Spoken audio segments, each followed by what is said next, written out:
Good afternoon, ladies and gentlemen. My name is Kevin Guthrie, Kevinguthrie. I'm the Director of Emergency Services for Pasco County. I have the members of the Executive Policy Group behind me. A decision has just been made via the Executive Policy Group that we are going to close Pasco County Public Schools. The Pasco County Tax Collector's Office is going to close tomorrow.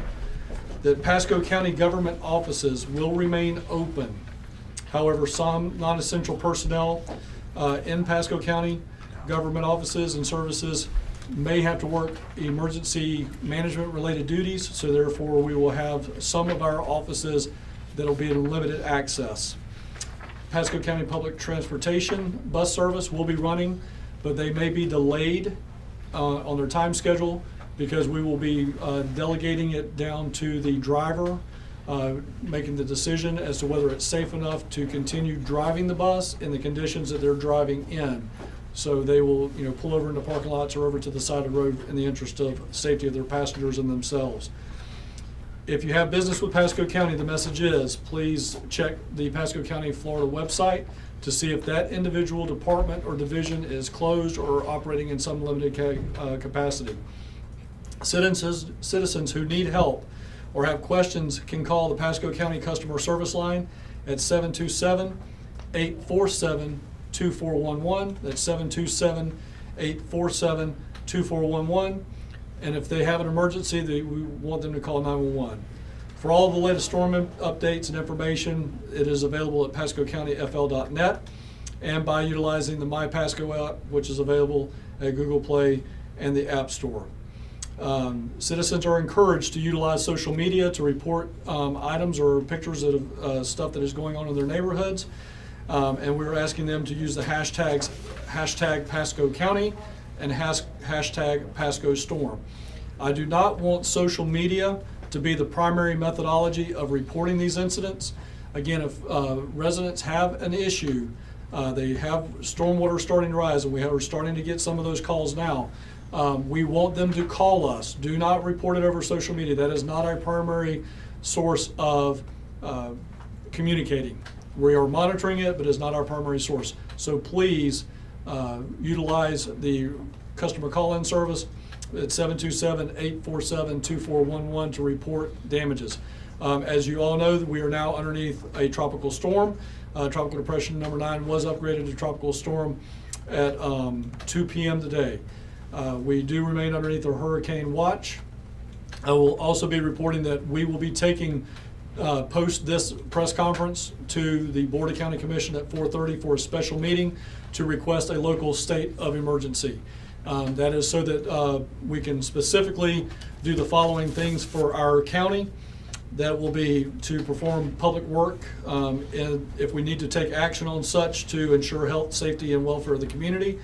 Enter into just-in-time contracts that we may need to for special services, incurring obligations, employment of permanent and temporary workers if needed, utilization of volunteer workers, rental of equipment, acquisition and distribution with or without compensation of supplies, materials, and facilities, and then the appropriation of expenditure of public funds.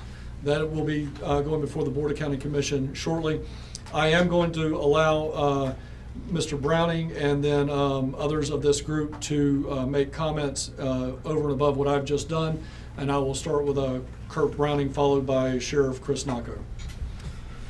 Thank you, Mr. Guthrie. As Mr. Guthrie had indicated, we made the decision this afternoon to close Pasco Public Schools. As you know, that Hillsborough and Pinellas were already closed, Hernando had already closed. And we knew that, and we didn't close because those counties closed. We wanted to wait for the latest weather update in order to make sure we had the most accurate information in order to make a wise choice.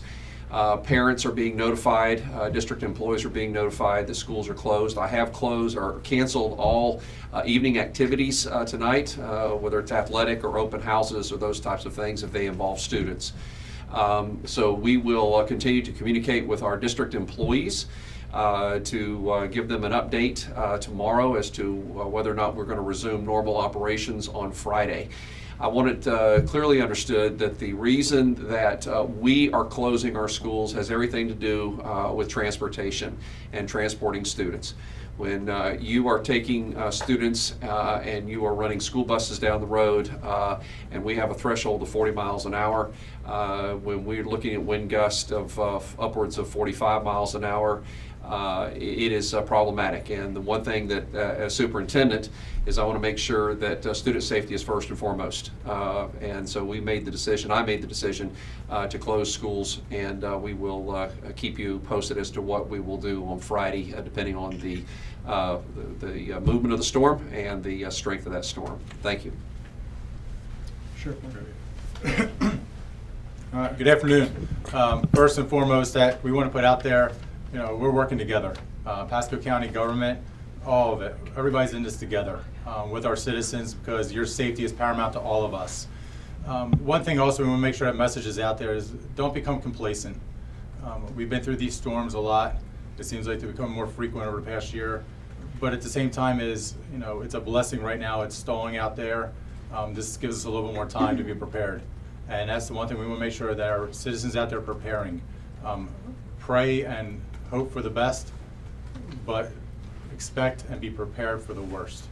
And so we want to make sure we get that message out there, because if God forbid it does turn towards us, we can't control these storms. We don't know what's going to happen, but if it does turn towards us, I want every citizen out there, we want them all to be prepared and be ready and have a plan in place. One of the things that we ask everybody is, if you leave your house and you're going somewhere else outside the area, please call a loved one. Notify them. A lot of times residents outside the state of Florida, loved ones call us up and say, hey, I can't find my loved one. This is the area they are. There's flooding there. So please tell them where they are, because if not, then sheriff's office deputies or fire rescue are going to have to go out there, and you're expending resources that could be used somewhere else. The other one too is, if you are leaving, make sure you lock up, make sure your valuables are securely put away. If you're staying here, have sandbags ready, have a plan. Don't wait until the last minute to leave. If there's a wet area, don't try to drive through it taking a chance. Go to the high ground. We ask you to leave early.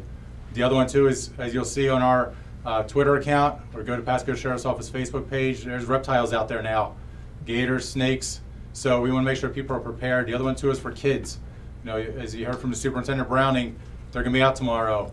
Don't use this as a day to go play in the creeks, in the ponds, in the lakes, because those areas with rain, currents, we don't want anybody getting hurt.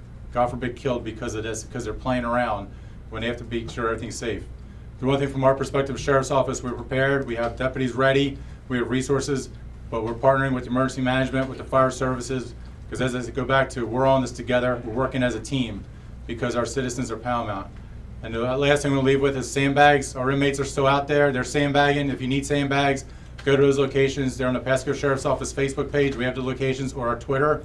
We'll give you all the locations where the sandbaggers are. We'll get those inmates working. We'll get as many bags as we need to make sure they're out there. Thank you very much. Thank you, Sheriff. I will then introduce Dr. Paula O'Neill with the Clerk of the Courts office.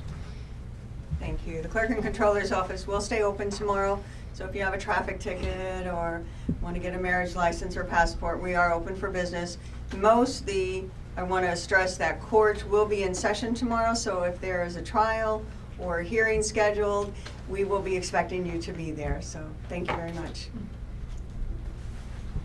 All right, and before I go to my boss, and then before I do closing comments, we have Commissioner Jack Mariano here, and I'll let him make any comments that he has. Commissioner. Well, I caution all the citizens, we've been down this road several times before. I think you'll see the team we have with us is very well prepared. If there is information that we need to know about so we can help you better, please reach out to us so we can help you better. Thank you. Michele Baker, County Administrator. I just want to say how strongly we support the school superintendent's decision to close schools tomorrow. Children's safety is paramount. We are geared up and ready. We're monitoring the storm, and we ask our residents to be ready. As it looks right now, it doesn't look like we're going to have the direct impact, but as we're experiencing right now, we are going to have impact. The rain is going to continue. We will have isolated areas of localized flooding. As the sheriff said, turn around, don't drown. Don't be playing in the water, don't be driving in the water. Assume that it is deeper than it looks every time. If you need to take steps to take your property, now is the time to do it. Sandbag locations are open if you need to sandbag your home. We will continue to remain open throughout this emergency while we are in emergency response mode. Some of our non-essential offices may have to be closed in order to do that because this will be an extended operation. So as Kevin indicated, check the website before you come in case we have to close some offices. But we stand ready to respond as a team to the residents of our community who might need us in case of a change in the conditions, a worsening in the conditions, and their safety being at risk. So thank you for helping share that message. All right. As far as I know, that there's probably at least one question that's going to come up, so I'm going to cover that now. The question may come up as to why are we letting Pasco County Public Transportation continue to function, but Mr. Browning is shutting down school buses. Two completely different types of construction on those buses.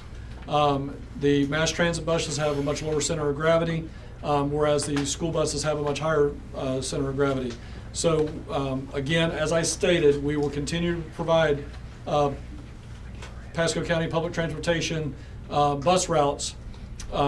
We will let those drivers make that decision between squall lines and things like that of when it's safe to operate and when it's unsafe to do so. They will have the decision-making authority at their level to pull that bus over and stop it. So that's the biggest difference. I know that's probably a question. With that being said, I will start entertaining questions. If Univision has any type of questions, we will handle those via our Spanish-speaking translator as well. So I will start with anyone. Just to review, courts open, schools closed, public buses at driver's discretion, right? Yes, it is public transportation drivers at their discretion. That's correct.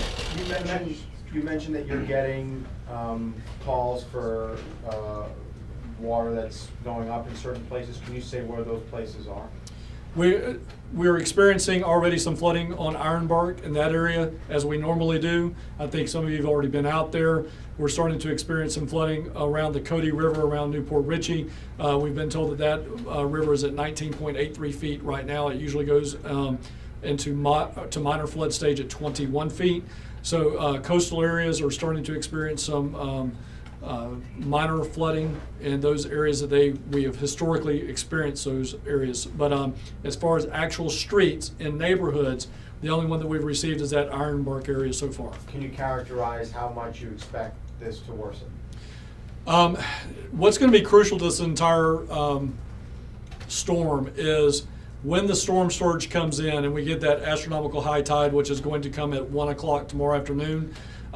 If things line up the way they're looking like they're going to line up, then the Anclote River is going to have water come in, but it will not be able to drain out with the tidal. So it's going to create what some people refer as this bathtub type maneuver. Water will go in, it just will not come out. And we're going to deal with that for a couple of tidal cycles until the storm passes and it can get flushed out. So we're looking at the Elfers area being a problem. We're looking at Holiday, we're looking at Seven Springs, Thousand Oaks, all of those areas along that Anclote River Basin that could be a problem starting as soon as 1 o'clock or so tomorrow afternoon. More likely it's going to be 5 o'clock. One of the only bad things that this system sitting out there idle right now is it's just dumping a lot more rain on us than we were even National Weather Service has anticipated. They originally predicted about 2 inches of rain today. They may be upping those estimates to 4 to 5 inches just for today. So that is obviously allowing ground saturation and standing water. Back to both the sheriff and the county administrator's point, don't drive through water that you cannot see. We had that tragic, or not tragic, but serious traffic situation happened this morning in Pinellas County at I believe it was 275 and 54th Street.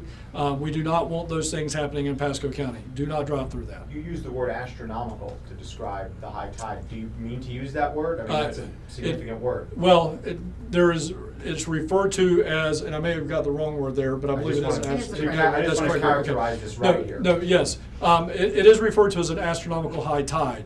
It is not a normal tide. It is, these come with moon cycles and things of that nature, but we are looking at an an abnormal or astronomical high tide that runs about 2 to 3 feet above. We knew coming into this it was going to be 3.2 feet above normal tide. So yes, we will get that situation on the Anclote River tomorrow at 1 p.m. Kevin, I heard that in Largo they were dumping raw sewage into the Gulf. Is that because of the flooding or whatever? Are we at that position now where the county's dumping raw sewage into the Gulf? Absolutely not. Absolutely not. We will not be doing that at all. Any other questions? And I'm sorry I said Univision and Telemundo. Anyone? All right, with that being said, I appreciate all of you guys coming out for this press release. Most of us will be transitioning over to the Board of County Commission for the local state of emergency. So thank you very much.